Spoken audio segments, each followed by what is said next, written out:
Welcome to the Innovators Suite. In today's episode, we're diving into the world of construction, resilience, and purpose. Meet David Delancy, the founder of One Day Came Inc., a construction management firm that's not just building structures, but shaping the future. From overcoming early struggles to creating lasting impact, David's journey is a true testament to the power of vision and determination. If you're ready to learn how to turn your dreams into a solid foundation, stay tuned. You won't want to miss this. Hit that subscribe button and join us for more powerful stories of innovation and leadership. Let's build something great together. Welcome to the Sweet Life.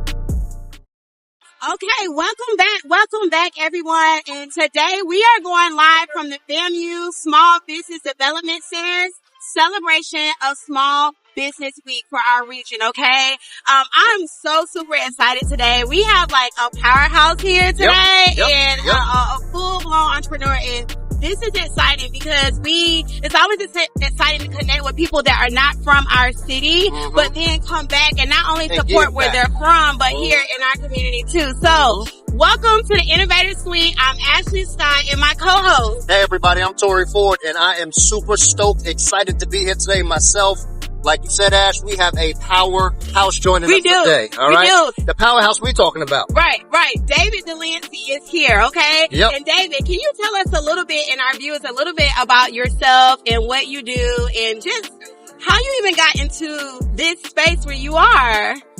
I'm David Delancy. I'm the owner of One Day Came Incorporated. I'm a commercial general contractor and construction manager, known in the industry as what you would call a CM. Okay. Construction manager. Okay. So you're the person who we call like, hey, we need the support. Can you come and do the project management for our spaces? Absolutely. How is the industry for entrepreneurs that are of color? Has the landscape changed some, or did it make it any easier for you or harder? I think everything you do when you're aiming at success is going to always, come with some hard work. But what has helped, throughout the years of programs like this, the SBDC, places that can help, you with certain resources and things that you will need to help give your business a boost. Most, if not, I won't say all, but a lot of small business owners, sometimes it takes us a while to get to certain milestones because we just don't know. Certain resources. Lack of knowledge. Lack of knowledge and steps to take. So when you have organizations like the SBDC, people in place, I'll start with, Tangela Lofton, who leads the way in showing you all of the different resources and programs and other small business banking opportunities and things like certifications and stuff that can help give you that boost. So when I first started, we didn't have a lot of those resources in front of us. I started out in 2004. So, we kind of had to, what you would call, get it out the mud. Find a way to, but it makes you appreciate it more. Exactly. Find a way to build up some of your finances, resources and things like that. And then take on smaller opportunities until you were able to progress into large opportunities. One of the things that Florida A&M University did for me, when I got out here, is they gave me that opportunity and I started out small. And the first job that we did on campus was laying a carpet. Wow. So let's start about let's start at the foundation, right? Yeah. The foundation of it all, One Day Came Inc. has grown significantly. Let's talk about the foundation of your organization. You mentioned FAMU give you that opportunity. How many little opportunities did it take for you to grow into where you are today? And just to give somebody that's watching us now the motivation that they need to say, you don't need to build the tall skyscraper, but start with little things and grow from there. Absolutely. I think what FAMU was doing was concentrating on making sure that I was successful. They didn't want to feed me too much that will cause me to hurt myself or either, make myself look bad. So they too were part of the plan of helping me grow to the space that I needed to show that, hey, he went from here, he's ready for this. He's ready for that next step. Because that's important inside the construction business. You don't want to get involved with things that you don't have much experience. Right, you know, right, so right. Or overcommit yourself. Opportunities, I wanted to be great in that small space.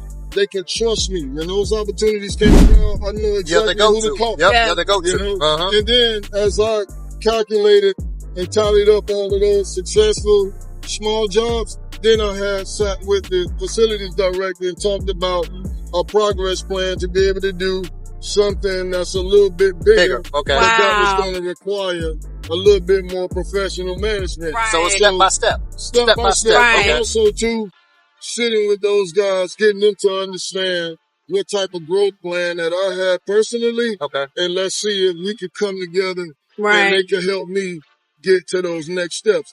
But the one thing that, you know, that we just need to have in life in general, and not just business, is patience. You know, I know sometimes we want to do a lot of great things. We see things. Social media make it seem like a lot It of can great happen things overnight, right? Yeah, we talk about that all the time. Happening in front of you. But don't be like deceived by that, because we know how hard it is to do certain things. Yes. Now, you never know who are backing these people up. You never know who's doing the bulk of the work, and these people are taking the credit. Like so. Sometimes when you see this stuff going on, it looks good to the world, but in reality, you know, it's a whole other thing, you know. And you brought up a good point about the FAMU SBDC office. I think a lot of people, when they come in, they're ready to get money like now. But you have to be prepared. Like, you want to make sure that your business registrations are right. Your certifications that you have the required ones. You're not just bidding for proposals that you don't have the capacity to implement, because what will happen is you might actually luck up and get one, but then now you have a bad reference because you weren't able to fulfill the obligations everything of that was contract. asked for. So if you are out there and you're a small business, please take advantage of the free services that the SBDC has, because you will, if you do what they're telling you to do in that order, you will be successful. You will be successful. It is going to be hard. You know, my counselor used to be Miss Parker, Emery Parker, and she was like, "You gonna quit your job in the pandemic?" And I'm like, "I'm about to quit my 6-figure job, like, in the pandemic for real." But she was like, "Well, if you're gonna do that, have you done a forecast? Do you know your numbers? Where are you gonna get your inventory from? How are you gonna make shifts, not just in the pandemic, but when the pandemic is over, and if that extra money is gone, what are you gonna do then?" So you bring up a really good point about making sure that you don't miss steps just because we're hungry and we want that instant, like, success overnight. So no, go ahead. No, please. You know, it's okay, you know, to be hungry for success, to be hungry for certain things, you know, in your life as it pertains to your business. But when it comes to resources, you have, I look at it like building a building or something. You want to make sure you got all of the right components in place so that you can be able to get these resources. You know, do you have a business plan if I gave you $100,000? Right. Or will you go blow it and screw it up? Now you owe us. You know, and you don't have that type of plan on, and I didn't get a return on investment. So I know a lot of these opportunities, they look good, they sound good, and it's great to know they're there. But am I ready for those? You know, am I in position for those? Do I have the infrastructure to be able to not only pay that back, but build more from that so that I don't have to be in a bad spot when it's time for me to cut these people back their check with whatever interest that they're asking for. So to know that those resources are there, sit with someone with the SBDC and take those steps that it's going to take for you to be positioned and to have the background to be able to support it when it comes your way. Because it's one thing to have a blank check in front of you, then tomorrow have $100,000 check. Now your dream just started. Reality. But now you dream guess reality. what? You dreaming far beyond your work. You can't do that. It won't be successful. So you have to make sure that both of these things, you know, are running alongside each other, because guess what? You're going to need each other. Absolutely. You know? So, you Uh-huh. know, if you're not ready for something, it's okay. I wasn't, you know, one of the things about small businesses is when you start thinking about and dreaming about opening one, man, we see so many stars. Yeah. I mean, we see the finish line from a zillion miles away. But all that stuff in between, is waiting on us. Now, you can get there. Yeah. But it takes time. It's gonna take it takes some time. Some hot days, cold days, muddy days. Yeah. Days that's gonna make you say, man, why did I even do this? I should have stayed where I was at. It's a lot gonna go on in that process. But one thing for sure, you hear this a lot now, you hear resilience. Yes.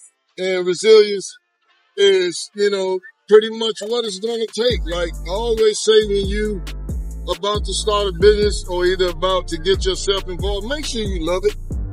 You have to. Please. What they say, if you do what you love doing, you'll never feel like you're working. Yeah. Make sure you love it. Because when you love it, it doesn't even feel like you're doing it. Because you love it so much to the point where, you get up the minute you hear it whine, like, gone. Like a little baby. Yeah. Like you in front of it. And I was going to ask him, what keeps you motivated? But that's what's exactly the what I was going to ask him. answer? Making sure you're choosing something. Or what about when you get to that point? Okay, I chose the initial thing that I like, but now I'm ready to be an investor, right? I've already scaled my business. Now I don't mind creating more, but I don't want to be I'm just the investor in it. Do you think it's wise for those entrepreneurs to choose those things that they're passionate about, even though they won't be working in it, because they are, at that point, you're just investing in it. Yeah. I think that side of the business is where, you separate yourself from an actual operator. Okay. And you kind of place yourself in that position of an investor. Okay. So if you're going to be an investor, understand all of the things that you're going to do because you're investing for success. Absolutely. You're investing for a return. Not failure. So, exactly. So when you do invest, be smart about the investment by making sure that the operations of that investment are healthy. Right. So that you're not just investing, because I might as well go and take an X amount of dollars and go buy scratch-off tickets if I'm going to gamble. I see Kia in the back. She's our production manager. She's like, I know that's right. I hear her saying it. So before you actually become an investor of something you love, even though you love it, it's still best to take a health check. Right. Make sure that, everything is in those places that it's going to take to make sure that you get your return. Okay. And that's the purpose of investing. That's the only purpose of investing. Yeah. Positive return, and that's what it's all about. So you spoke about so many things, but it's a great segue because I want to ask you about the biggest challenge in leading a team of your size. What are some of the biggest challenges that you overcome? You mentioned infrastructure. Yeah. You have everything together. You have your infrastructure. You have your foundation together. But there's so many moving pieces that makes that infrastructure an infrastructure, right? Including a team. Yeah. So what's some of the challenges to get everybody on the same page to see eye to eye? I know the biggest component for me was culture. Oh, wow. Yeah. And, culture like sports? Well, culture as a culture. Okay. Organization. Yep. Okay. Is going to be real. What type of environment. Not only, we understand the professional side of what it is we're here for and what it is that we're doing when it comes to the business. But why do I want to do it here versus doing it over there for them? That is correct. So when you put together the right culture, people love coming to work. Yeah. Right. People love showing up. They love doing it for the organization. I never really tell people that this person works for me, that person works for me. Oh, I have this many people working for me. That's not how I talk. Right. How I talk is I have this many people working together with me. Correct. Correct. It's a difference. Because I could put a suit on a gorilla, and he could be a boss. All he got to do is point. Yeah. But to be a leader, a servant leader, that's something different. That's special.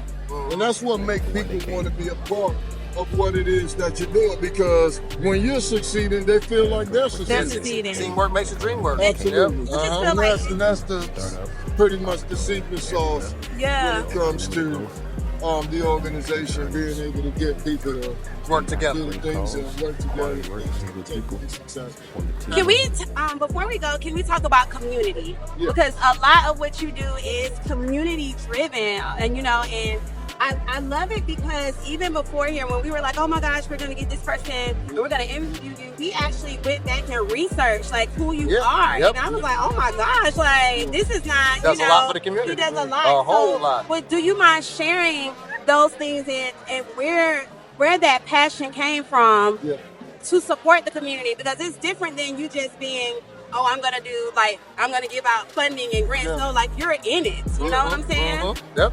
One of the things about community, I am community. Like I'm from the community. Okay. I'm a product of the community. Okay. I made a few different decisions while being in the community that kind of led me to leave outside the community and do some different things. But I am those same little black boys and girls that I grew up with. Yeah. Like, I don't care how much success I ever achieve in my life. I'm never, ever too big to go back and be a part of them. Like, I'm never too big to be a part of anybody from the actual, community and landscape that I come from. Because we need to see each other. We do. Yeah. I need to tell this little girl, you can do it. that absolutely that she don't have to, follow the status quo of what's Whatever going on out here. This little boy. So I'm gonna always be those guys. Yeah. And I think that's part of my humbleness. Yeah. Because I've seen a lot of things I've been able to do quite a bit, but I always have like that heart-to-heart time, heart-to-heart ties with these kids and with the young adults, Right. and even the elderly in the community, because that is exactly where I'm from. That's our backbone. And doing my next gen They're our future. leaders program with one of the local middle schools in the inner city, West Tampa, Florida, in which I'm trying to expand that not only in Tampa but here in Tallahassee. Oh wow! I want to see these kids. I want to talk to I want us to talk with each other. Hey man, what's going on? Why is this happening? Why is that happening? And just get to the bottom of it, and then share some of my experiences and some of the mistakes I made. Right. I'll make that clear to them.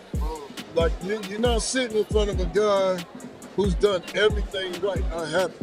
I never told anybody or promised anybody that I was a perfect man. I said I was a good man. And, with that, I think the good Lord could work with that. Gotcha. Well, thank you for joining us. Absolutely. A lot of word. Sounds like we're going to have to do a part 2. Right, because we need to talk about the foundation and all the community stuff. So we do. And then I want to hear more. I'm all nonprofits all day long. Family fun, right? Yeah. But no, that is something I think is so important for our kids to see us. But you know what? I think it's so important for us to see them. Absolutely. It's a reminder to us.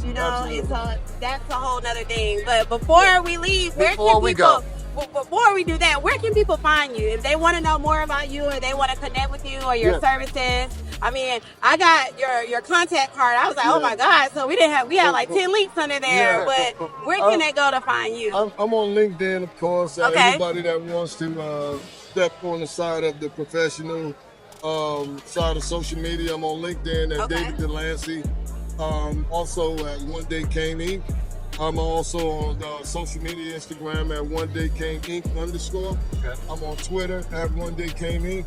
And I'm on Facebook at One Day Came Inc. You're reachable. And absolutely. And I have a website, onedaycameinc.com. Okay. And we're, constantly uploading some of the latest things that are happening, with the company and stuff. So I'm pretty easy to find, easy to reach. Okay. Yes. Well, launch it off. All right. Launch it off. There's only one thing left we have to do. One thing. Okay, David, are you ready? Absolutely. Are you with us? Yes. You Can sure? we get You sure? Absolutely. Okay, so we need a welcome to the sweet life. Can you give us a welcome to the sweet life? Yes. Welcome to the sweet life. All right. Welcome to the sweet life.